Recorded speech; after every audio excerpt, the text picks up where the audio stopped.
So, hello, my name is Joseph Willick, and today I'm going to be talking about volcanoes and how much damage they can cause. So, first off, before I get into that a bit too deep, a volcano is a mountain or a hill which has a vent or a crack to the Earth's surface, which can erupt magma, lava, or gas, or any other stuff you can find down in Earth. But right now we have about 1,500 volcanoes. We aren't exactly sure about the exact number of volcanoes that we have on Earth, but there are safely 1,500 volcanoes, which is a lot of volcanoes. But some may be very small, such as some of the volcanoes you can find in Hawaii. Some may be pretty large, like Krakatoa or Tambora you find somewhere, which causes quite numerous amount of deaths. And they have caused thousands of deaths, like the eruption of Tambora in Indonesia in 1815 caused 92,000 deaths, which to this date that is the most amount of deaths a volcano eruption has caused.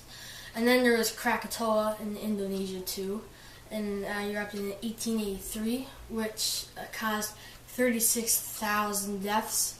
Then there's Mount Pelee, which is in Martinique, and that erupted in 1902, and that caused 29,000 deaths. And the list goes on and on and on about when it erupted, but it caused quite a bit of deaths, like thousands and thousands of deaths in history. But one thing you'll notice when you look at these volcanoes and where they are located is that they all seem to be around, most of them, the Pacific Ocean, around there. And that area we call is a Ring of Fire.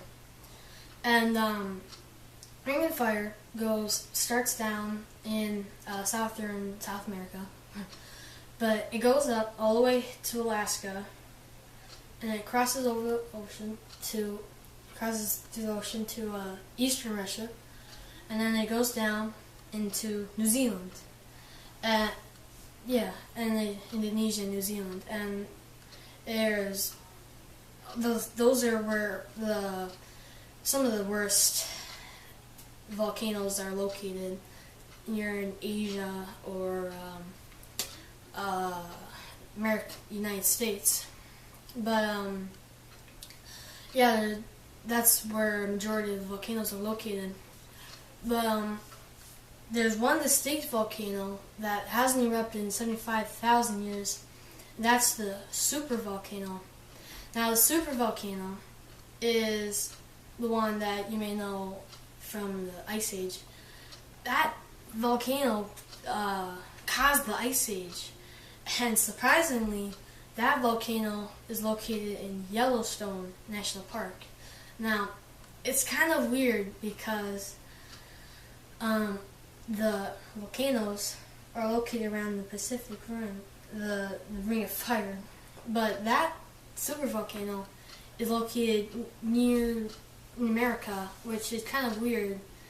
And scientists know some facts of how that's gotten there, but we don't quite know how it got there originally. But supervolcano, when it erupted 75,000 years ago, it caused a dramatic climate change, the Ice Age, but it covered the world in ash, really, and it blocked out the sun because it erupted so tons and tons of ash.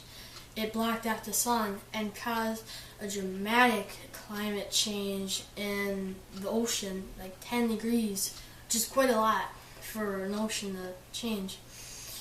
But after hearing all this, I guess some people would say, like, are we in danger? Will we will be affected by these volcanoes, or especially a super volcano. Well, for the volcanoes in general, we, with our technological advantages over the years, we are able to we are able to know when a volcano erupts, or when it erupts, so we can safely evacuate people. But now without that technological advantages, it can kill thousands of people.